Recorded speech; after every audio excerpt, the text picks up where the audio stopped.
날카로운 파열음과 함께 흙먼지가 피어올랐고 비명은 목구멍 안쪽에서 처참하게 지식여졌다. 이 재수없는 요물 썩 꺼지지 못해 시장통 한복판 누군가 던진 주먹만한 돌멩이가 여인의 이마를 강타하자 붉은 선혈이 찢어진 살갗을 뚫고 주르륵 흘러내려 그녀의 낡은 삼배, 적삼을 적셨다. 시장 바닥에 비릿한 생선 썩는 냄새와 사람들의 땀 냄새가 뒤섞인 매캐한 공기 속에서 군중들은 마치 피냄새를 맡은 굶주린 들개떼처럼 광기에 번들거리는 눈빛으로 여인을 포위하고 있었다. 흙바닥에 나동그라진 여인 서연화는 고통에 신음할 겨를도 없이 본능적으로 소매를 들어 얼굴을 가리려 애썼으나 무자비한 발길질이 그녀의 가녀린 어깨와 등짝으로 쏟아졌다. 그녀가 필사적으로 감추려 했던 것은 가난이 아니었다. 그것은 왼쪽 눈썹 위에서부터 턱끝까지 뱀처럼 흉측하게 꿈틀거리는 보는 이의 간담을 서늘하게 만드는 검붉은 흉터였다. 사람들은 그녀를 사람으로 보지 않았다. 가뭄이 들어 논바닥이 거북이 등처럼 갈라진 것도 옆마을에 돌림병이 돌아 소들이 쓰러진 것도 모두 이 귀신 씨인년 때문이라며 저주를 퍼부었다. 저 흉한 낯짝을 보라. 전생에 얼마나 큰 죄를 지었으면 저리도 끔찍한 천형을 받았겠느냐. 부착간 최 씨가 식칼을 허리춤에 찬 채 핏대를 세우며 고함치자 그 선동에 고무된 아낙네들이 썩은 배추잎과 오물을 연화의 머리 위로 투척했다. 오물의 악취가 코를 찔렀지만 연화는 그저 몸을 웅크린 채 쏟아지는 모욕을 묵묵히 견뎌낼 뿐이었다. 억울함에 가슴이 터질 것 같았으나 입을 열어 변명조차 할 수 없는 자신의 처지가 비참하여 그녀는 차라리 이대로 숨이 끊어지기를, 저 무심한 하늘이 당장이라도 벼락을 내려 이 고통을 끝내주기를 간절히 기도했다. 그때였다. 뇌성병력 같은 마루름 소리가 시장통의 소란을 단숨에 찢어 발겼다. 이 무슨 폐악질이냐, 썩 물러서지 못할까. 천지를 진동시키는 호령과 함께 백마한 필이 성난 파도처럼 군중의 벽을 뚫고 난입했다. 말이 앞발을 높이 쳐들자 연화를 짓밟던 사내들이 기겁하며 뒷걸음질 쳤고 그 서슬퍼런 기세에 눌려 아수라장 같던 장터에는 일순간 숨막히는 정적이 감돌았다. 말 위에서 뛰어내린 사내는 푸른 도포 자락을 휘날리며 연화의 앞을 가로막아섰다. 그는 이 고을 최대의 명문가인 김진사 댁의 외아들 김민우였다. 평소 온화하고 예를 숭상하기로 소문난 그의 얼굴은 지금 분노로 차갑게 굳어 있었으며 붓을 잡던 고운 손은 주먹을 꽉 쥐어 하얗게 질려 있었다. 민우는 바닥에 쓰러져 떨고 있는 여인에게 시선을 주기도 전에 살기로 번들거리는 군중들을 향해 매서운 눈빛을 쏘아붙였다. 네 이놈들, 하늘이 두렵지 않으냐. 힘없는 여인 하나를 두고 때로 달려들어 린치를 가하다니 이것이 너희가 말하는 인륜이더냐. 그의 질책은 서리빨처럼 차가웠고 명망 높은 양반댁 자제의 등장에 기세등등하던 마을 사람들은 꿀먹은 벙어리처럼 입을 다물었다. 개중에는 슬금슬금 뒷걸음질 치며 도망칠 구멍을 찾는 이도 있었고 바닥에 침을 뱉으며 불만스러운 표정을 짓는 이도 있었다. 민우의 기백은 단순한 양반의 권위가 아니었다. 그것은 불의를 참지 못하는 올곧은 선비의 기계였으며 짐승만도 못한 행동을 저지른 인간들을 향한 준엄한 꾸짖음이었다. 상황이 어느 정도 진정되자 민우는 그제야 몸을 돌려 바닥에 쓰러진 여인을 내려다보았다. 흙투성이가 된 옷까지 헝클어진 머리카락 사이로 흐르는 붉은 피, 그리고 무엇보다 그녀가 그토록 필사적으로 가리려 했던 흉측한 상처가 그의 시야에 들어왔다.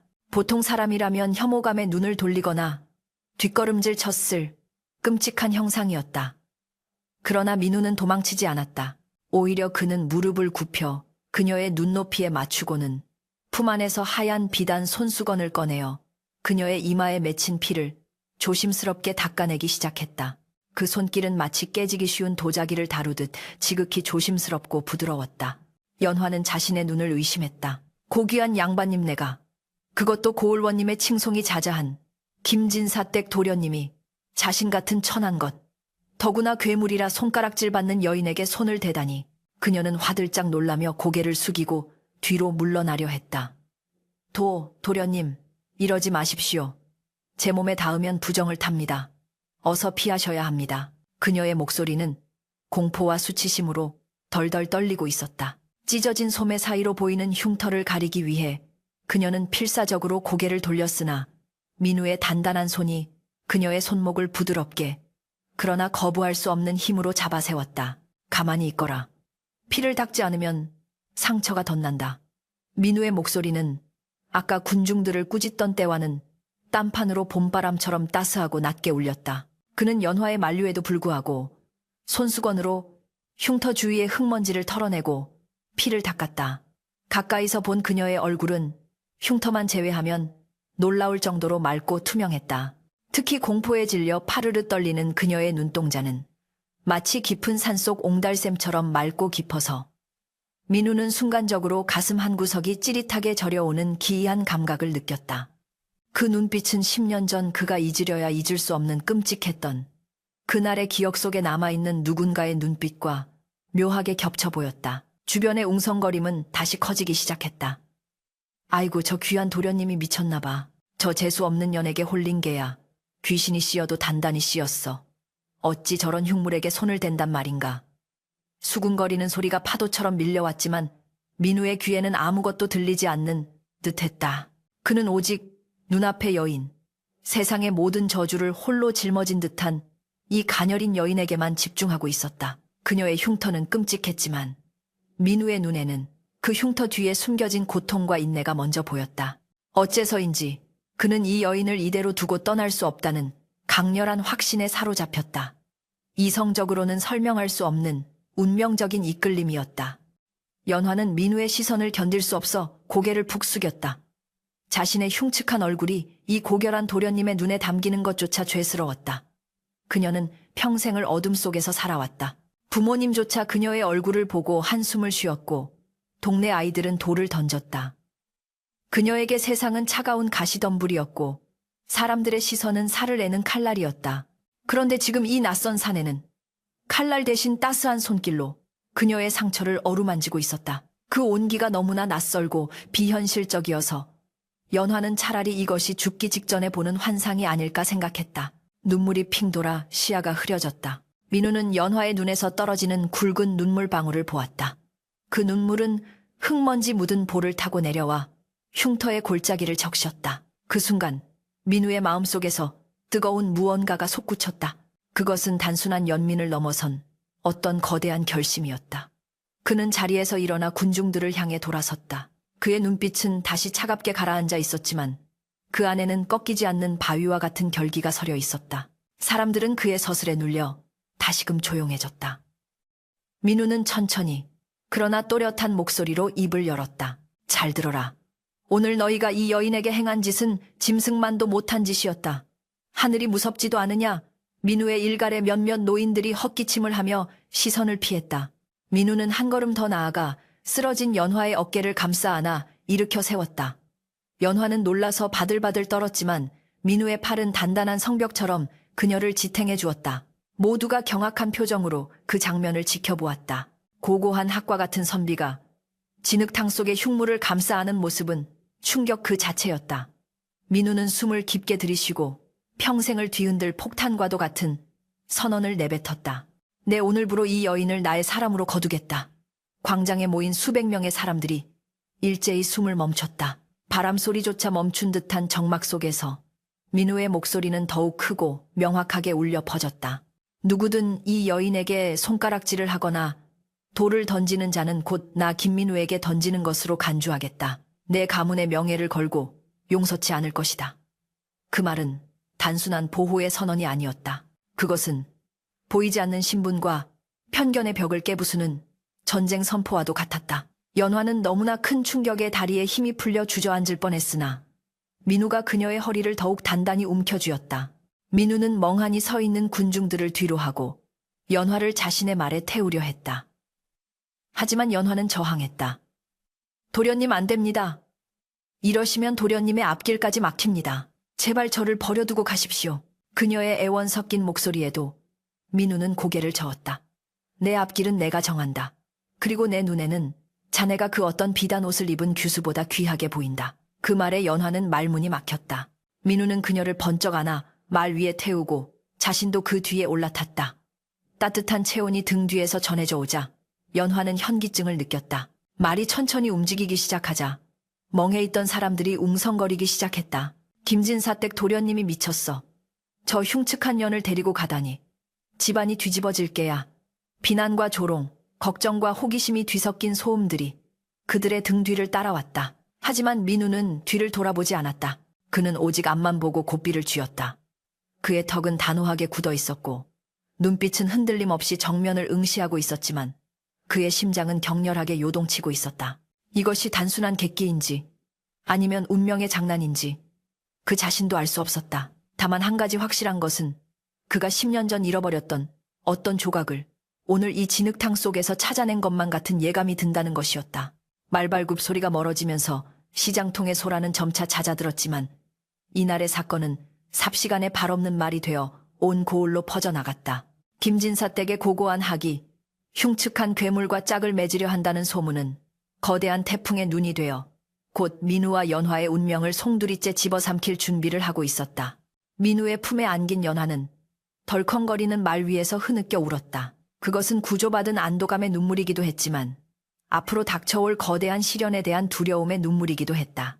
석양이 지는 하늘 아래 두 사람의 그림자는 길게 늘어지며 하나로 겹쳐졌다.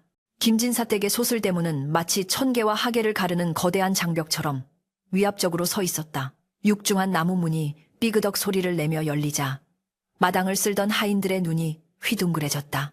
평소라면 고고한 자태로 들어서야 할 도련님이 흙투성이가 된 흉측한 여인을 말에 태우고 들어오는 모습은 그야말로 청천벽력과도 같은 광경이었다. 하인들은 빗자루를 떨어뜨리며 입을 다물지 못했고 그 소란스러움은 안채 깊숙한 곳에 있던 안방마님 윤씨 부인의 귀에까지 들어갔다. 버선발로 뛰쳐나온 윤씨 부인은 아들의 말 뒤에 매달려 있는 여인의 얼굴을 확인하자마자 비명에 가까운 소리를 지르며 뒷목을 잡았다. 아니 이게 무슨 해괴망측한 꼴이냐 저 흉물스러운 것이 감히 어디라고 발을 들여. 윤씨 부인의 호통은 마당을 쩌렁쩌렁 울렸고 뒤이어 사랑채 문을 박차고 나온 김진사의 얼굴은 불그락푸르락하여 금방이라도 터질 듯한 화산 같았다. 네, 이놈 정신이 나가도 유분수지 천한 거렁뱅이. 그것도 얼굴에 흉이 진 계집을 집안에 들이다니. 네가 기어이 이 애비의 얼굴에 먹칠을 하려 작정을 했구나. 김진사의 호령에 마당에 있던 모든 하인들이 바닥에 납작 엎드렸다. 서슬퍼런 살기가 감돌았다. 연화는 공포에 질려 말에서 내려오자마자 무릎을 꿇고 이마를 땅에 지시겼다. 죽을 죄를 지었습니다. 제발 도련님께는 아무런 해가 가지 않게 해주십시오. 그녀의 목소리는 파리한 입술 사이로 새어나오는 신음처럼 가늘게 떨렸다. 자신의 존재 자체가 이 고귀한 가문에 씻을 수 없는 오물임을 뼈저리게 느끼는 순간이었다. 하지만 민우는 꿈쩍도 하지 않았다. 그는 말에서 내려 아버지를 향해 정중히 그러나 뼈가 있는 목소리로 고개를 숙였다. 아버님 어머님, 이 여인은 겉모습은 비록 상처 입었으나 그 심성은 그 누구보다 고결합니다. 제가 이 여인을 아내로 맞이하고자 하니 허락해 주십시오. 민우의 폭탄 선언에 윤씨 부인은 기어이 혼절하여 몸종들의 등에 엎혀나갔고 김진사는 마당에 있던 장작을 집어던지며 노발대발했다. 내 눈에 흙이 들어가기 전에는 절대 안 된다. 당장 저 요물을 끌어내라. 아니, 멍석마리를 하여 동구 밖으로 내치거라. 하인들이 머뭇거리며 다가오자 민우는 연화의 앞을 가로막고 섰다. 그의 눈빛이 어찌나 매섭던지 덩치 큰 머슴들도 감히 접근하지 못하고 주춤거렸다. 누구든 이 사람에게 손끝 하나라도 댄다면 내 다시는 이 집 문지방을 넘지 않을 것이다. 결국 그날 밤 연화는 본체에는 발도 들이지 못한 채 낡은 행랑채 구석방에 짐짝처럼 던져졌다. 방 안은 냉기가 감돌았고 퀴퀴한 곰팡이 냄새가 코를 찔렀지만 연화에게는 그 추위보다 마음의 한기가 더 뼈아팠다. 밤이 깊어지자 담장 너머로 마을 사람들의 수군거림이 들려왔다. 소문은 발이 달린 듯 퍼져나가 이웃 마을의 양반과 규수들 사이에서도 조롱거리가 되었다. 특히 민우를 사모하여 혼담을 넣으려 했던 이 참판댁의 딸 화영 아가씨는 분노와 질투에 치을 떨며 악성 소문을 퍼뜨렸다. 그 흉측한 년이 여우처럼 도련님을 홀렸다더라. 밤마다 얼굴 가죽을 벗고 요괴로 변해 남자의 정기를 빨아먹는다지 근거 없는 낭설은 눈덩이처럼 불어나 연화를 희대의 요부이자 마물로 만들어버렸다. 행랑채에 찢어진 문풍지 사이로 스며드는 칼바람에 몸을 웅크린 채 연화는 소리 죽여 울었다. 자신의 욕심이 도련님의 앞길을 망치고 있었다. 그분은 창공을 나는 학이요. 자신은 진흙탕 속의 지렁이인데 어찌 감히 하늘을 바라보았단 말인가. 그녀는 결심했다. 이대로 사라져주는 것이 도련님을 위한 길이라고. 새벽닭이 울기 전 연화는 집신을 고쳐 신고 조용히 방문을 열었다. 달빛조차 없는 그녁밤, 어둠을 틈타 도망치려던 그녀의 발걸음이 대문 앞에서 뚝 멈춰섰다. 어둠 속에서 누군가의 그림자가 불쑥 나타나 그녀의 손목을 낚아챘기 때문이다. 어디를 가느냐? 낮게 깔린 목소리 민우였다. 그는 마치 그녀가 도망칠 것을 알고 있었다는 듯 대문 옆 괴목나무 아래 서 있었다. 연화는 놀라 몸을 떨며 뿌리치려 했다. 놓아주십시오, 도련님. 저는 이곳에 어울리는 사람이 아닙니다. 제발 저를 보내주십시오. 사람들이 도련님을 비웃습니다. 제 흉한 얼굴이 도련님의 명예를 갉아먹고 있단 말입니다. 그녀의 절규에 민우는 씁쓸한 미소를 지으며 그녀를 더욱 강하게 끌어당겼다. 세상의 비웃음 따위는 내게 들리지 않는다. 내게 들리는 것은 오직 너의 울음소리뿐이다.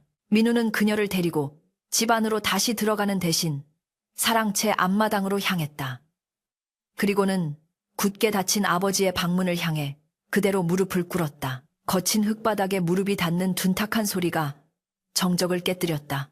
도련님, 연화가 어쩔 줄 몰라 하자 민우는 단호하게 말했다. 너는 물러서 있거라.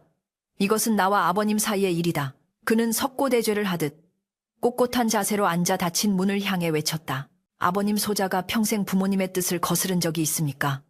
학문을 하라시기에 밤을 새워 책을 읽었고 붓을 들라시기에 손에 굳은 살이 박이도록 글을 썼습니다. 하오나 이번만은 단 한 번만은 제 뜻을 굽힐 수가 없습니다. 방 안에서는 아무런 대답도 없었다. 침묵만이 무겁게 내려앉았다. 시간은 속절없이 흘러 새벽이 지나고 아침 해가 떴지만 민우는 미동도 하지 않았다. 김진사는 아들의 고집을 꺾기 위해 끼니조차 내어주지 말라고 엄명을 내렸다. 해가 중천에 뜨자 늦가을의 따가운 햇살이 민우의 정수리를 태울 듯이 내리쬐었고 오후가 되자 갑작스러운 먹구름이 몰려와 찬 비를 뿌리기 시작했다. 굵은 빗줄기가 민우의 도포를 적시고 갓을 적셨다. 빗물은 그의 뺨을 타고 흘러내려 마치 피눈물처럼 보였다. 하인들이 안절부절 못하며 우산을 씌워주려 했으나 민우는 그마저도 거부했다. 물러가라. 내 정성이 하늘에 닿고 부모님께 닿을 때까지 비 한 방울도 피하지 않을 것이다. 연화는 멀찌감치 떨어진 처마 밑에서 그 모습을 지켜보며 가슴을 쥐어뜯었다. 자신이 대신 비를 맞고 싶었다. 차라리 자신이 저 자리에 무릎을 꿇고 돌을 맞는 게 나았다. 그녀는 빗속으로 뛰어들어가 민우의 옆에 무릎을 꿇으려 했다. 하지만 민우는 젖은 눈으로 그녀를 쏘아보며 나지막이 그러나 엄하게 명령했다. 들어가라. 네가 비를 맞으면 내 마음이 찢어진다. 그것이 나를 더 힘들게 하는 것임을 모르느냐. 그 말에 연화는 입술을 깨물며 물러설 수밖에 없었다. 빗줄기는 점점 거세져 폭우로 변했고 천둥번개가 요란하게 쳤다. 민우의 몸은 추위에 덜덜 떨리기 시작했고 입술은 파랗게 질려갔지만 그의 눈빛만은 빗속에서도 형형하게 빛났다. 이틀이 지나고 사흘째 되는 밤이었다. 꼬박 굶은 채 비를 맞으며 버티던 민우의 의식도 점차 흐릿해지고 있었다. 무릎의 감각은 사라진 지 오래였고 눈앞이 빙글빙글 돌았다. 그럼에도 그는 자세를 흐트러뜨리지 않았다. 그것은 단순한 고집이 아니었다. 겉모습으로 사람을 판단하는 세상의 편견에 대한 저항이었고 10년 전 자신을 살리고 흉터를 얻은 그 소녀. 비록 지금은 확신할 수 없으나 본능이 외치고 있는 에 대한 최소한의 도리이자 사랑이었다. 그때 굳게 닫혀있던 사랑채 방문이 삐걱거리며 열렸다. 김진사가 뒷짐을 진 채 모습을 드러냈다. 며칠 사이 늙어버린 듯한 아버지의 눈에는 분노보다는 지독한 피로감과 당혹감이 서려 있었다. 천하의 김진사도 자식의 목숨을 건 시위 앞에서는 흔들릴 수밖에 없었던 것이다. 그는 빗속에 젖은 생쥐꼴을 하고서도 도끼를 품고 있는 아들을 내려다보며 긴 한숨을 내쉬었다. 지독한 놈. 내 놈이 정녕 그 흉물 때문에 네 목숨을 버리겠다는 것이냐. 김진사의 목소리는 빗소리에 묻혀 작게 들렸지만 민우는 그 말 속에 담긴 체념을 읽어냈다. 민우는 갈라진 목소리로 힘겹게 대답했다. 그 여인은 흉물이 아닙니다. 흙탕물 속에서도 피어나는 연꽃입니다. 아버님께서 평소 가르치시던 선비의 도리가 거칠애가 아닌 마음을 보는 것이라 배웠습니다. 김진사는 말없이 혀를 찼다. 그는 젖은 마당으로 내려오지 않고 문지방에 선 채로 차갑게 내뱉었다. 좋다. 내 고집을 꺾을 수 없으니 혼인은 허락하마. 민우의 얼굴에 희미한 화색이 돌려는 찰나 김진사의 다음 말이 비수처럼 날아와 꽂혔다. 허나 정식 혼례는 꿈도 꾸지 마라. 가문의 수치이니 아무도 모르게 조용히 치를 것이다. 쥐 죽은 듯이 살아야 할 게야. 그리고 며느리로서의 대우는 기대하지 마라. 그 아이가 이 집 귀신이 되더라도 내 눈에 그 흉한 얼굴이 띄지 않게 해야 할 것이다. 그것은 반쪽짜리 승낙이자 가혹한 조건이었다. 하지만 민우는 덜덜 떨리는 몸을 억지로 일으켜 세우며 아버지를 향해 깊이 절을 올렸다. 감사합니다. 아버님. 소자, 그 은혜 잊지 않겠습니다. 빗물에 젖은 땅바닥에 이마를 대는 순간 긴장이 풀린 민우의 몸이 스르르 옆으로 무너져 내렸다. 도련님 처마 밑에서 지켜보던 연화가 비명을 지르며 빗속으로 뛰어들었다. 쓰러진 민우를 끌어안은 연화의 옷자락이 순식간에 진흙범벅이 되었다. 민우는 희미해져가는 의식 속에서 자신을 안고 오열하는 연화의 얼굴을 보았다. 빗물에 씻겨 내려간 흉터 위로 그녀의 뜨거운 눈물이 떨어지고 있었다. 차가운 빗속이었지만 그녀의 품은 난로처럼 따뜻했다. 이제 시작이다. 민우는 속으로 되뇌었다. 부모님의 허락은 얻었으나 그것은 가시밭길의 입구에 불과했다. 세상의 손가락질과 집안의 냉대, 그리고 연화, 스스로의 자책감과 싸워야 할 긴 전쟁이 기다리고 있었다. 쓰러진 민우를 업고 방으로 향하는 하인들의 다급한 외침소리와 함께 폭풍우 치는 밤은 깊어만 갔다. 어둠 속에 남겨진 연화는 빗물과 눈물로 젖은 얼굴을 닦을 생각도 하지 못한 채 굳게 닫힌 사랑채 문을 바라보며 입술을 깨물었다. 그녀의 눈빛은 더 이상 도망치려던 겁쟁이의 것이 아니었다. 자신을 위해, 목숨을 건 사내를 위해. 그녀 또한 이 폭풍우 속에서 꺾이지 않는 연꽃이 되리라.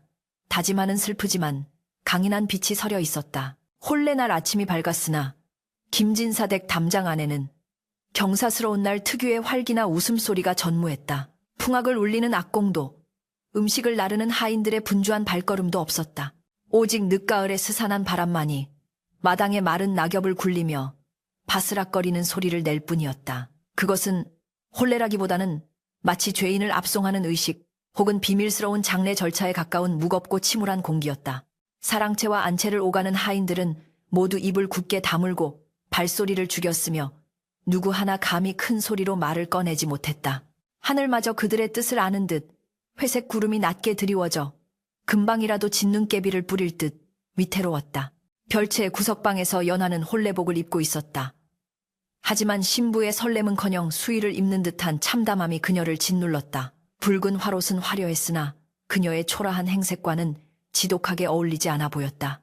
그녀의 곁에는 수모 대신 표정이 없는 늙은 유모 하나만이 기계적인 손길로 온 매무새를 다듬어주고 있을 뿐이었다.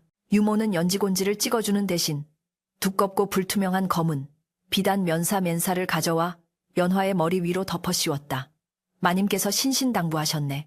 식을 치르는 동안, 그리고 신방에 들 때까지 절대 이 면사를 벗어서는 안 된다고. 그 흉한 얼굴이 하객들이나 조상님 신주에 비치면 큰 사단이 날 테니 숨소리조차 새어나오지 않게 조심하게. 유모의 말은 차가운 얼음장처럼 연화의 가슴에 박혔다. 면사가 얼굴을 덮자 세상은 검은 배보자기 너머의 흐릿한 윤곽으로 변했고 숨을 쉴 때마다 자신의 뜨거운 날숨이 면사 안을 맴돌아 답답증을 유발했다. 그것은 신부를 위한 장식이 아니라 세상과 그녀를 격리시키는 감옥의 창살과도 같았다. 연화는 면사 안에서 입술을 깨물며 눈물을 삼켰다.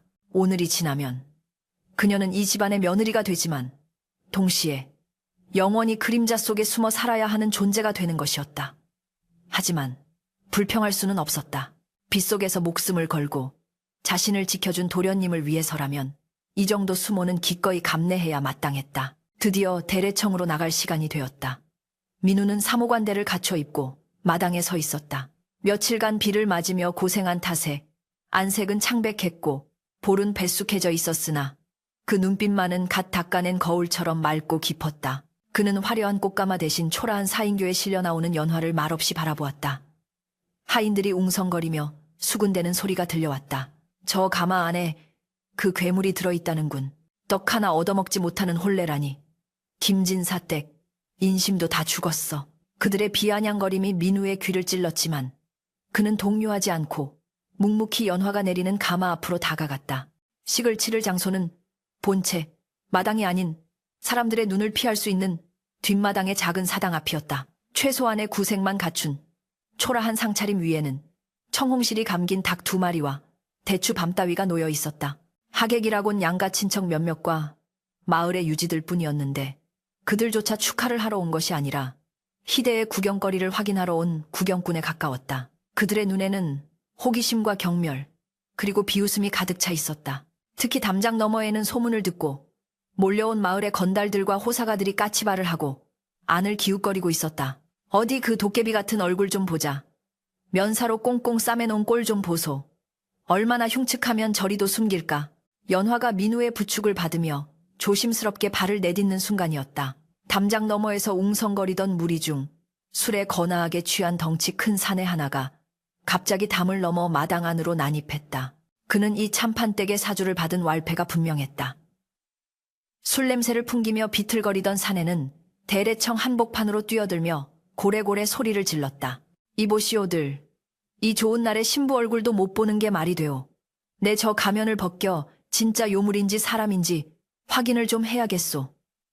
사내는 순식간에 아수라장을 만들며 연화를 향해 돌진했다. 하인들이 놀라 비명을 질렀지만 누구도 감히 그 거구의 난동을 막아설 엄두를 내지 못했다. 사내의 거친 손이 연화의 검은 면사를 낚아채려는 찰나 번개 같은 움직임이 그 앞을 가로막았다.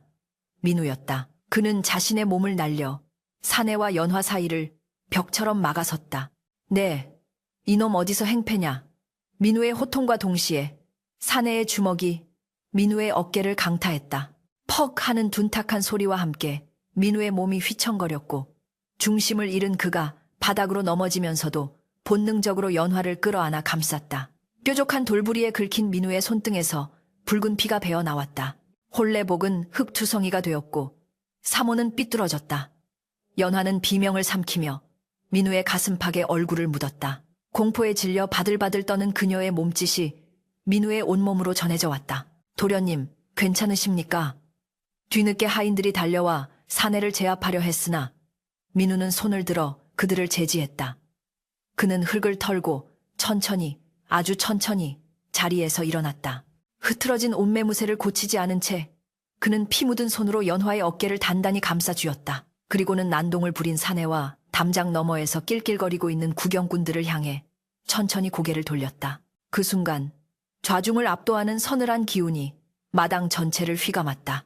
민우의 눈은 분노로 이글거리고 있었지만 그 분노는 뜨겁게 폭발하는 불이 아니라 모든 것을 얼려버리는 만년설의 한기였다. 잘 보아라.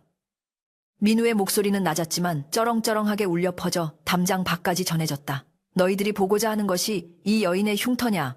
아니면 타인의 불행을 즐기려는 너희 자신의 추악한 호기심이냐? 민우는 피가 흐르는 자신의 손을 들어 보이며 말을 이었다. 이 여인이 쓰고 있는 면사는 추함을 가리기 위함이 아니다.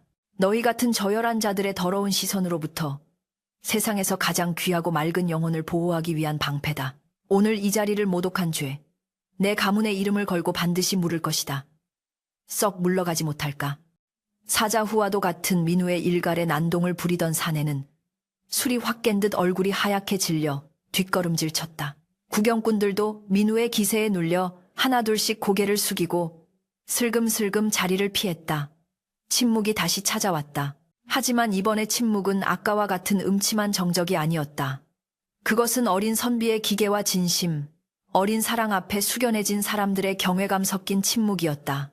멀리서 이 광경을 지켜보던 김진사는 헛기침을 하며 애써 흔들리는 눈빛을 감췄고 윤씨 부인은 부채로 입을 가린 채 탄식을 내뱉었다. 식을 계속 진행하십시오. 민우는 차분하게 집례자에게 명했다. 상처 입은 몸으로 다시금 연화의 옆에 선 그는 그녀의 손을 잡았다. 면사 너머로 연화의 뜨거운 눈물이 민우의 손등에 떨어졌다. 연화는 흐느끼고 있었다. 자신의 흉측한 외모 때문에 도련님이 피를 보았다는 죄책감, 그리고 그런 자신을 목숨 걸고 지켜준 사내에 대한 벅찬 감동이 뒤섞여 가슴이 터질 것만 같았다. 집례자의 떨리는 목소리에 맞춰 절차가 진행되었다. 두 사람은 서로에게 절을 올리는 교벨의 저발리를 행했다. 연화는 면사 때문에 앞이 잘 보이지 않았지만 민우가 이끄는 대로 천천히, 그리고 깊이 허리를 숙였다. 이어 표주박을 둘로 나눈 잔에 술을 부어 마시는 합근래 핫뿌리가 이어졌다. 민우가 건네준 표주박 잔을 받아든 연화의 손이 가늘게 떨렸다. 이 술을 마시면 두 사람은 돌이킬 수 없는 운명의 끈으로 묶이게 되는 것이었다. 민우는 면사 아래로 살짝 잔을 밀어 넣어주며 누구도 듣지 못할 작은 목소리로 속삭였다. 두려워 마시오. 이제 내가 그대의 거울이 되고 방패가 될 것이니. 그 한마디는 연화의 불안했던 마음을 단단히 붙들어매는 웬과도 같았다. 그녀는 떨림을 멈추고 술을 마셨다. 쓴 술이 목을 타고 넘어가자 뱃속에서부터 뜨거운 기운이 퍼져나갔다. 그것은 새로운 삶에 대한 의지였다. 예식이 모두 끝나고 두 사람은 신방으로 꾸며진 별채의 작은 방으로 향했다. 하객들은 서둘러 자리를 떴고 마당에는 다시금 찬 바람만이 남았다. 신방의 문이 닫히고 세상의 모든 소음이 차단되었다. 방 안에는 오직 타닥거리며 타오르는 촛불 하나만이 흔들리고 있었다. 붉은 비단 이불과 병풍, 그리고 탁자 위에 놓인 술상, 모든 것이 숨막힐 정도로 고요했다. 연화는 방 한가운데 앉아 움직이지 못했다. 두꺼운 면사는 여전히 그녀의 시야를 가리고 있었다. 민우의 발자국 소리가 천천히 다가왔다. 심장이 미친 듯이 뛰었다. 이제 이 면사를 벗겨야 할 시간이었다. 세상에서 가장 흉측한 얼굴이 세상에서 가장 사랑하는 사람 앞에 적나라하게 드러나야 하는 잔인한 순간이었다. 민우는 연화의 앞에 마주 앉았다. 그의 숨소리가 가까이서 들려왔다. 연화는 무릎 위에 놓인 손을 꽉 쥐었다. 손톱이 살을 파고들었지만 아픔조차 느껴지지 않았다. 부인. 민우가 나직하게 그녀를 불렀다. 그 목소리에는 조금의 망설임도 혐오감도 없었다. 오직 깊은 연민과 애정만이 묻어날 뿐이었다. 이제 세상의 시선은 잊으시오. 여기에는 오직 당신과 나 우리 둘뿐이오. 민우의 손이 천천히 연화의 머리로 향했다. 검은 비단 면사의 끝자락이 그의 손가락에 걸렸다. 스르륵 비단이 옷깃을 스치는 소리가 벼락 소리처럼 크게 들렸다. 연화는 눈을 질끈 감았다. 차마 그의 눈을 볼 용기가 나지 않았다. 도련님이 내 얼굴을 보고 실망하시면 어쩌지. 구역질을 하시면 어쩌지. 10년 전 호랑이 발톱이 핥히고 지나간 그 끔찍한 흉터가 붉은 촛불 아래서 얼마나 더 기괴하게 보일지 그녀는 너무나 잘 알고 있었다. 마침내 면사가 완전히 벗겨지고 바닥으로 떨어졌다. 서늘한 공기가 화끈거리는 얼굴에 와닿았다. 연화는 고개를 푹 숙인 채 어깨를 움츠렸다. 침묵, 견딜 수 없는 침묵이 흘렀다. 1초가 1년 같았다.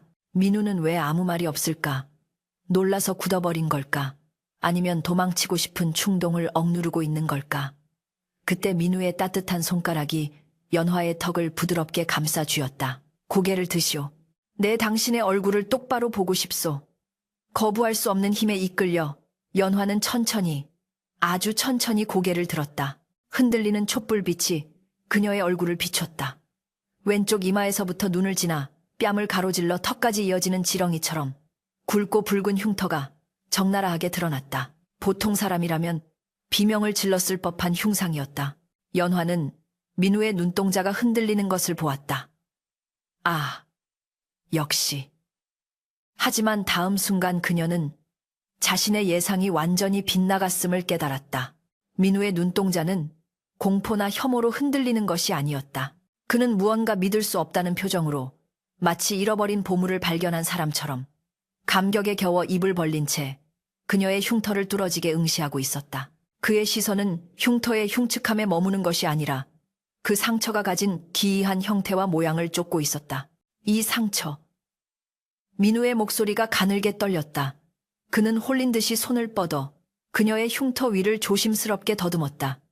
거친 피부의 감촉이 그의 손끝에 전해졌다. 이것은 칼에 베인 것이 아니오.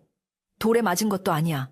민우의 눈에 눈물이 고이기 시작했다. 그의 기억 저편, 봉인되어 있던 10년 전, 칠흑 같은 숲속의 기억이 눈앞의 흉터와 톱니바퀴처럼 맞물려 돌아가기 시작했다. 거대한 짐승의 포효, 날카로운 발톱, 그리고 어린 소년을 밀쳐내고 대신 그 발톱을 받아냈던 작은 소녀의 비명. 민우는 떨리는 손으로 자신의 품속 깊은 곳에서 낡은 주머니 하나를 꺼냈다. 그리고 그 안에서 반으로 쪼개진 옥색 폐물 조각을 꺼내어 탁자 위에 올려놓았다. 설마 당신이. 연화는 그 옥조각을 보자마자 숨을 멈췄다. 그것은 그녀가 평생 목에 걸고 다니던 부모님이 물려주신 유일한 유품인 반쪽짜리 옥패와 정확히 짝을 이루는 것이었다. 등불 아래 드러난 붉은 인연의 실타래가 마침내 풀리기 시작한 것이었다. 탁자 위에 놓인 반쪽짜리 옥패가 촛불 그림자 속에서 영롱한 비취색을 뿜어내고 있었다. 그것은 단순한 장신구가 아니었다. 민우에게는 지난 10년의 세월을 관통하는 죄책감의 결정체였고, 연화에게는 잃어버린 과거의 파편이었다. 연화는 떨리는 손을 자신의 저고리 깃속으로 가져갔다. 낡은 명주실에 매달려 가슴 한구석을 차갑게, 때로는 뜨겁게 짓누르던 그 물건, 그녀가 조심스럽게 꺼내놓은 또 다른 반쪽의 옥패가 탁자 위에서 달그락 소리를 내며 민우의 것과 마주했다. 민우는 숨을 멈추고 두 조각을 천천히 맞추었다. 톱니바퀴가 제자리를 찾듯 갈라진 틈새가 한치의 오차도 없이 맞물렸다. 쪼개져 있던 봉황의 문양이 비로소 날개를 펴고 비상하는 온전한 형상을 되찾는 순간이었다. 방 안의 공기가 일순간 멈춘 듯했다. 촛불 심지가 타닥 튀는 소리만이 두 사람의 거친 숨소리 사이를 파고들었다. 아! 민우의 입에서 탄식과도 같은 신음이 터져나왔다. 그의 시선은 옥패에서 연화의 얼굴로 정확히는 그 붉고 굵은 흉터로 옮겨갔다. 이제야 모든 의문이 풀렸다. 왜 처음 본 순간부터 그녀의 눈망울이 그토록 사무치게 낯익었는지, 왜 그 흉측하다는 상처를 보고 혐오감 대신 가슴이 찢어지는 듯한 통증을 느꼈는지, 10년 전 그날 뇌리에서 한시도 떠나지 않았던 그 악몽과도 같은, 그러나 가장 성스러운 기억이 폭포수처럼 그의 머릿속을 강타했다. 그날은 유난히 안개가 짙게 낀 늦가을이었다. 어린 민우는 서당을 파하고 돌아오는 길에 산속에서 길을 잃었다. 해는 속절없이 저물었고 어둠이 깔린 숲은 순식간에 마물들이 득실거리는 공포의 공간으로 변했다. 바스락거리는 낙엽 소리에도 소스라치게 놀라며 울먹이던 도련님 앞에 나타난 것은 산의 주인이라 불리는 거대한 호랑이, 산군산준이었다. 집채만 한 덩치 어둠 속에서 푸르게 빛나는 안광, 그리고 살점이 썩는 듯한 비릿한 입냄새. 어린 민우는 공포에 질려 발이 얼어붙었다. 호랑이가 입을 벌리고 도약하려던 그 찰나의 순간, 숲속 어디선가 약초를 캐던 남루한 옷차림의 소녀가 튀어나왔다. 도망쳐요. 소녀는 자신의 몸집보다 큰 낫을 휘두르며 호랑이의 시선을 돌렸다. 산군은 방향을 틀어 소녀를 덮쳤다. 날카로운 발톱이 소녀의 얼굴을 스치고 지나갔다. 악처절한 비명과 함께 소녀의 얼굴에서 선혈이 뿜어져 나왔다. 소녀는 피투성이가 된 채 비탈길 아래로 굴러떨어지면서도 품에 있던 무언가를 민우 쪽으로 던지며 소리쳤었다. 살아야 해, 도망쳐. 그것이 마지막이었다. 뒤늦게 달려온 사냥꾼들에 의해 민우는 구조되었지만 소녀의 흔적은 핏자국 외에는 찾을 수 없었다. 현장에 남겨진 것은 깨진 옥패 한 조각뿐. 민우는 지난 10년 동안 그 소녀가 죽었으리라 생각하며 매일 밤 죄책감에 시달려왔다. 자신이 살아있는 하루하루가 그 소녀의 목숨값이라 여겼기에 그는 헛되이 살 수 없었고 그 누구보다 올곧게 살아야만 했다. 그런데 죽은 줄로만 알았던 그 은인이 바로 제 눈앞에서 죄인처럼 고개를 숙이고 떨고 있는 것이었다. 낭자, 아니 부인, 정녕 당신이었소. 나를 살리고 이토록 모진 세월을 홀로 견뎌온 것이.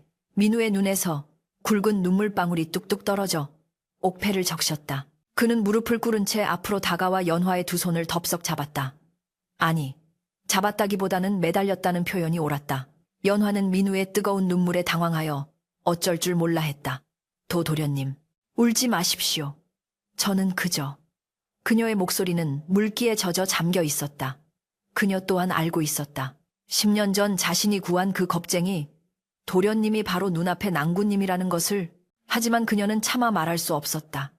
얼굴이 망가진 천한 약초꾼의 딸이 고귀한 가문의 도련님에게 생명의 은인이라며 나서는 것이 가당치 않다고 여겼기 때문이다. 그녀는 그저 그가 무사히 살아 훌륭하게 자라준 것만으로도 족하다고 생각하며 그림자처럼 숨어 살아왔던 것이다. 왜 말하지 않았소? 내가 당신을 찾아 헤매는 동안 왜 한 번이라도 나를 찾아오지 않았소? 민우는 원망 섞인 목소리로 토해냈지만 그 원망은 연화가 아닌 자신을 향한 것이었다. 연화는 흐르는 눈물을 닦을 생각도 못한 채 고개를 저었다. 제 꼴을 보십시오. 호랑이 발톱에 찢겨 괴물이 된 제가 어찌 감히 도련님 앞에 나설 수 있었겠습니까? 도련님이 저를 보고 기겁하여 도망치거나 혹은 동정심에 얽매이게 하고 싶지 않았습니다. 그저 도련님이 행복하게 사시는 모습만 먼발치에서 볼 수 있다면 그것으로 충분했습니다. 연화의 고백은 민우의 가슴을 후벼 팠다.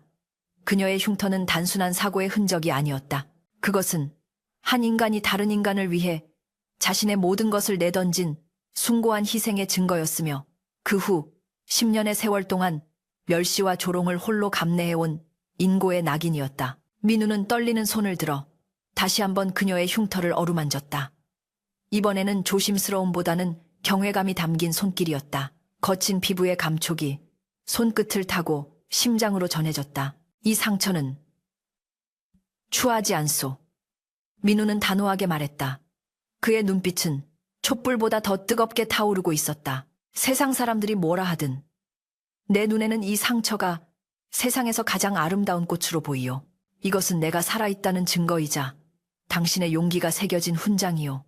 내 평생 이 상처에 입맞추며 속죄하고 또 사랑하겠소. 말을 마친 민우는 천천히 고개를 숙여 연화의 왼쪽 뺨 흉터가 가장 깊게 패인 그곳에 자신의 입술을 갖다 대었다. 뜨겁고 젖은 입술이 차가운 흉터 위에 내려앉았다. 연화의 몸이 감전된 듯 굳어졌다. 태어나서 처음 받아보는, 아니, 상상조차 해본 적 없는 지극한 애정 표현이었다. 혐오의 대상이었던 자신의 상처가 누군가에게는 구원의 증표가 될 수 있다는 사실에 억눌려왔던 서름이 댐이 무너지듯 터져나왔다. 도련님. 연화는 민우의 어깨를 부여잡고 오열했다. 그녀의 통곡 소리는 적막한 심방을 가득 채웠다. 그것은 슬픔의 울음이 아니라 비로소 자신의 존재 가치를 인정받은 영혼의 환희였다. 민우는 그녀를 품에 꽉 껴안았다. 그의 품은 넓고 단단했으며 연화는 그 안에서 10년 만에 처음으로 맹수의 공포와 세상의 냉대에서 벗어나 완전한 안식을 느꼈다. 밤은 깊어 삼경 산강이 지났지만 두 사람은 잠들지 못했다. 그들은 촛불 아래서 밤새도록 이야기를 나누었다. 연화가 호랑이에게 당한 후 약초꾼 아버지에게 발견되어 구사일생으로 목숨을 건진 이야기. 흉터 때문에 사람들을 피해 산속 깊은 곳으로 숨어들어야 했던 이야기. 그럼에도 약초를 캐며 아픈 사람들을 남몰래 도왔던 이야기들이 이어졌다. 민우는 그 이야기를 들으며 때로는 분노하고 때로는 가슴 아파하며 그녀의 손을 놓지 않았다. 그들의 대화는 단순한 회포 풀기가 아니었다. 서로의 텅 빈 지난 날을 채워주고 앞으로 함께 걸어갈 험난한 길을 다지는 견고한 맹세였다. 내일 날이 밝는 대로 부모님께 이 사실을 알릴 것이오. 민우가 결연한 표정으로 말했다. 연화는 걱정스러운 눈빛으로 그를 바라보았다. 하지만 어르신들께서 믿어주실까요? 오히려 제가 거짓으로 꾸며대어 집안의 재물을 노린다고 생각하시면 어쩝니까? 민우는 고개를 저으며 옥패를 들어보였다. 이 증표가 있지 않소. 그리고 무엇보다 내 목숨이 증거요. 아버님도 어머님도 내 생명의 은인을 내치지는 못하실 것이오. 아니 내치신다면 내 기꺼이 당신과 함께 이 집을 나갈 것이오. 새벽이 밝아오고 있었다. 창호지 문 너머로 푸르스름한 여명이 스며들었다. 민우는 자리에서 일어나 의관을 정제했다. 어제 난동으로 찢어졌던 도포 대신 깨끗한 새 옷으로 갈아입은 그의 모습은 그 어느 때보다 위엄있고 늠름해 보였다. 그는 화장대 앞에 앉아있는 연화에게 다가가 밤새 헝클어진 그녀의 머리카락을 직접 빗겨주었다. 그리고는 다시는 그녀가 얼굴을 가리지 못하도록 준비되어 있던 면사를 집어 촛불에 태워버렸다. 화르륵. 검은 비단이 불꽃에 사그라드는 모습을 보며 연화는 비로소 자신이 껍질을 깨고 나왔음을 실감했다. 가십시다. 이제 당신은 숨을 필요가 없소. 당신은 김민우의 아내이자 이 김씨 가문의 가장 귀한 손님이니까. 민우가 내민 손을 연화는 굳건히 잡았다. 그녀의 손은 투박하고 거칠었지만 민우에게는 그 어떤 비단결보다 부드럽게 느껴졌다. 사랑채의 문이 열리는 소리와 함께 아침의 찬 공기가 두 사람을 맞이했다. 간밤의 폭풍우는 거짓말처럼 사라지고 구름 사이로 찬란한 아침 햇살이 쏟아져 내리고 있었다. 그 햇살은 마치 두 사람의 앞날을 축복하는 서광 뢰광처럼 마당을 황금빛으로 물들였다. 하지만 그 빛 너머에는 여전히 완고한 아버지와 편견에 사로잡힌 세상이 기다리고 있었다. 그러나 이제 두 사람은 두렵지 않았다. 붉은 흉터로 맺어진 운명의 끈이 그 무엇보다 단단하게 그들을 묶어주고 있었기 때문이다. 민우와 연화는 맞잡은 손에 힘을 주며 안채를 향해 힘차게 발걸음을 옮겼다. 이제야말로 진정한 심판의 시간이자 반전의 서막이 오르고 있었다. 안채의 대청마루에는 무거운 침묵이 감돌고 있었다. 아침 문안 인사를 드리러 온 민우와 연화 앞에 앉은 김진사와 윤씨 부인의 표정은 싸늘하기 그지없었다. 특히 윤씨 부인은 연화의 얼굴을 똑바로 쳐다보지도 못한 채 고개를 돌리고 있었고 김진사는 헛기침을 하며 불쾌한 기색을 숨기지 않았다. 간밤에 별일 없었느냐. 얘를 갖추었으면 그만 물러가거라. 내 꼴을 오래 보고 싶지 않구나. 김진사의 축객명은 가혹했다. 그는 며느리가 차린 차 한 잔조차 마실 생각이 없다는 듯 찻잔을 밀어냈다. 연화는 죄인처럼 고개를 숙였지만 민우는 물러서지 않았다. 그는 오히려 연화의 손을 꼭 잡고 한 걸음 더 앞으로 나아갔다. 아버님, 어머님, 드릴 말씀이 있습니다. 그리고 보여드릴 것이 있습니다. 민우의 목소리는 평소와 달리 비장함마저 감돌았다. 민우는 품에서 비단 주머니를 꺼내어 탁자 위에 올려놓았다. 그리고 떨리는 손으로 그 안에서 합쳐진 옥패를 꺼내어 부모님 앞에 내밀었다. 영롱한 비취빛이 감도는 봉황문양의 옥패. 그것은 김씨 가문의 종손에게만 전해져 내려오는 귀한 보물이었다. 하지만 김진사의 눈이 휘둥그레진 것은 옥패의 존재 때문이 아니었다. 10년 전 아들이 숲에서 잃어버리고 돌아와 반쪽만 남았던 그 옥패가 지금 완벽한 하나의 원형을 이루고 있었기 때문이었다. 이것은 김진사가 믿을 수 없다는 듯 옥패를 집어들었다. 갈라진 틈새가 완벽하게 맞물린 그 형상은 인위적으로는 절대 만들어낼 수 없는 기적과도 같은 일치였다. 윤씨 부인 역시 놀라 입을 다물지 못하고 아들을 바라보았다. 10년 전 호랑이 굴에서 저를 구해주고 호련히 사라졌던 그 아이를 기억하십니까? 민우의 질문에 김진사의 손이 덜덜 떨리기 시작했다. 그때 그 아이가 피를 흘리며 제게 던져주었던 것이 바로 이 나머지 반쪽이었습니다. 제가 평생을 찾아 헤매던 생명의 은인이 바로 제 곁에 있는 이 사람 연화입니다. 방 안의 공기가 일순간 멈춘 듯했다. 김진사와 윤씨 부인의 시선이 천천히, 아주 천천히 연화에게로 향했다. 그들의 눈에 비친 연화의 흉측한 상처는 더 이상 혐오스러운 흉물이 아니었다. 그것은 굶주린 맹수의 발톱 앞에서 어린 도련님을 지키기 위해 몸을 던진 처절하고도 숭고한 희생의 기록이었다. 윤씨 부인의 입에서 억눌린 신음이 터져나왔다. 저 흉터는 내 아들을 살리려다 생긴 것이었단 말이냐. 윤씨 부인은 비틀거리며 자리에서 일어나 연화에게 다가갔다. 그녀는 떨리는 손으로 연화의 얼굴을 감싸 쥐었다. 거친 피부의 감촉이 손끝에 닿자 윤씨 부인은 그 자리에 주저앉아 통곡하기 시작했다. 내가 무슨 짓을 한 게야. 귀한 은인을 몰라보고 짐승만도 못한 취급을 하였구나. 내 눈이 멀었어. 내가 천하의 죄인이다. 어머니의 오열에 연화의 눈에서도 참았던 눈물이 봇물처럼 터져나왔다. 아닙니다, 마님. 저는 그저 도련님이 무사하신 것만으로도 좋겠습니다. 연화는 윤씨 부인을 부축하며 함께 울었다. 김진사 역시 눈시울이 붉어진 채 고개를 들지 못했다. 평생 체면을 중시하던 그였지만 자신의 가문을 이어준 은인을 문전박대하고 멸시했다는 수치심과 죄책감에 가슴이 미어지는 듯했다. 그날 이후 김진사 댁의 풍경은 완전히 뒤바뀌었다. 김진사는 즉시 하인들을 시켜 대문을 활짝 열고 고을의 모든 사람들을 불러 모았다. 그리고 그 자리에서 며느리 연화가 10년 전 자신의 아들을 구한 은인임을 만천하에 공표했다. 사람들은 경악했다. 그들이 마무리라 부르며 돌을 던졌던 여인이 사실은 호랑이와 맞서 싸운 영웅이었다니. 반쪽짜리 옥패의 전설과 민우의 지극한 사랑 이야기는 순식간에 온 고을로 퍼져나갔다. 연화를 괴롭히고 조롱했던 마을 사람들은 부끄러움에 얼굴을 들지 못했다. 시장통에서 연화에게 돌을 던졌던 푸축간 최 씨는 며칠 동안 가게 문을 닫고 두문 불출했고 연화의 흉터를 험담하던 아낙네들은 쌀과 반찬을 싸들고 김진사 댁을 찾아와 사죄에 절을 올렸다. 특히 혼례식 날 난동을 부렸던 왈패는 김진사 댁 마당에 멍석을 깔고 엎드려 사흘 밤낮을 빌었다. 민우는 그를 엄벌에 처하려 했으나 오히려 연화가 그를 용서해 주기를 청했다. 저 사람 또한 무지하여 그런 것입니다. 제가 흉터를 드러내고 당당하게 살지 못한 탓도 있으니 부디 너그러 이 용서해 주십시오. 연화의 넓은 아량에 감복한 왈패는 평생 김진사 댁의 종이 되어 충성할 것을 맹세했다. 이 사건을 계기로 연화에 대한 평판은 흉측한 여인에서 관세음보살의 화신으로 바뀌었다. 겉모습은 비록 상처 입었으나 그 마음은 비단결보다 곱다는 칭송이 자자했다. 세월은 유수와 같이 흘러 5년이라는 시간이 지났다. 김진사 댁 사랑채에서는 아이들의 글 읽는 소리가 낭낭하게 울려 퍼졌다. 민우와 연화 사이에서 태어난 쌍둥이 남매였다. 아이들은 어미의 얼굴에 있는 흉터를 무서워하기는커녕 우리 어머니는 호랑이를 물리친 장군님이라며 자랑스러워했다. 민우는 과거에 급제하여 조정에 나아갈 길이 열렸으나 벼슬길을 마다하고 고향에 남아 후학을 양성하고 병든 부모님을 모시는 길을 택했다. 연화는 시아버지의 전폭적인 지원을 받아 의수를 익혔다.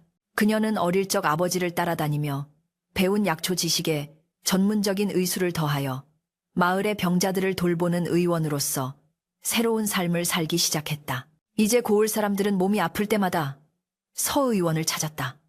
연화가 왕진을 가는 날이면 마을 사람들은 길을 비켜주며 깊이 허리 숙여 인사를 했다. 그녀의 얼굴에 있는 붉은 흉터는 더 이상 수치나 공포의 대상이 아니었다.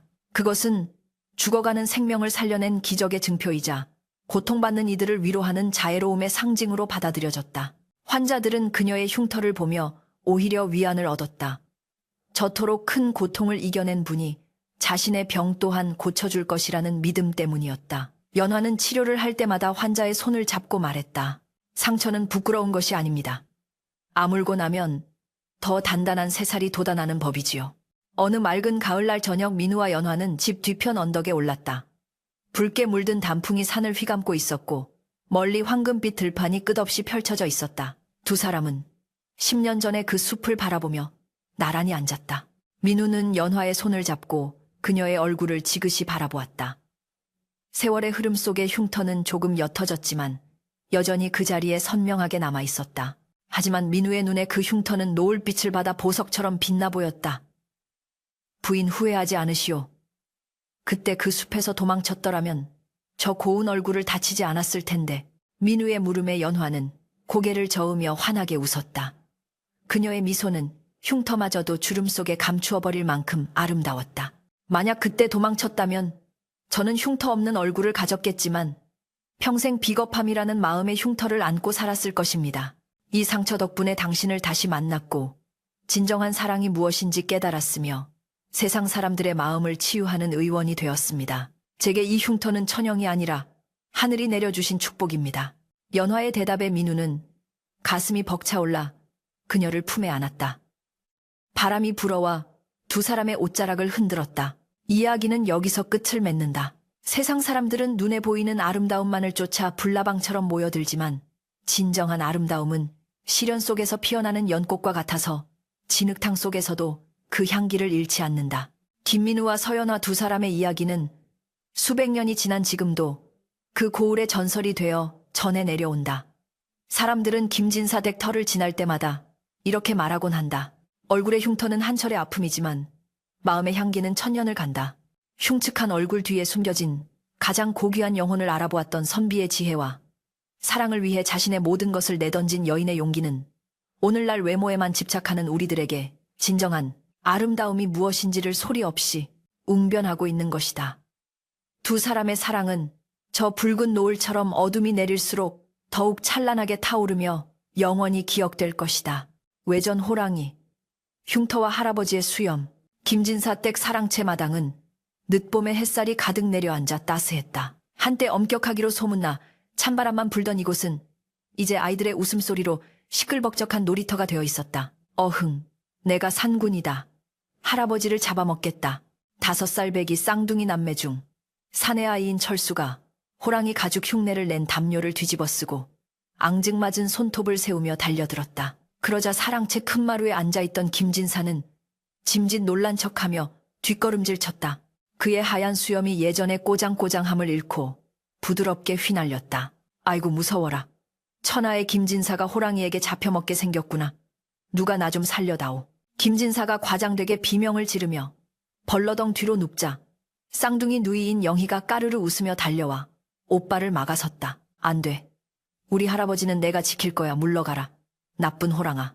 영희가 고사리 같은 손으로 오빠를 밀치자 철수는 짐짓 꼬리를 내리는 심업을 하며 바닥을 굴렀다.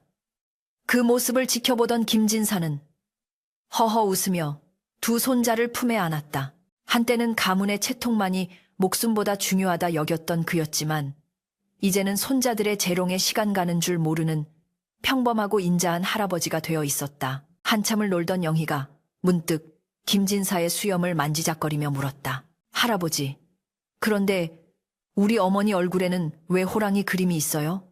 동네 아이들이 그러는데 어머니가 옛날에 호랑이랑 싸워서 이겼대요. 진짜예요. 철수도 눈을 반짝이며 거들었다. 맞아요.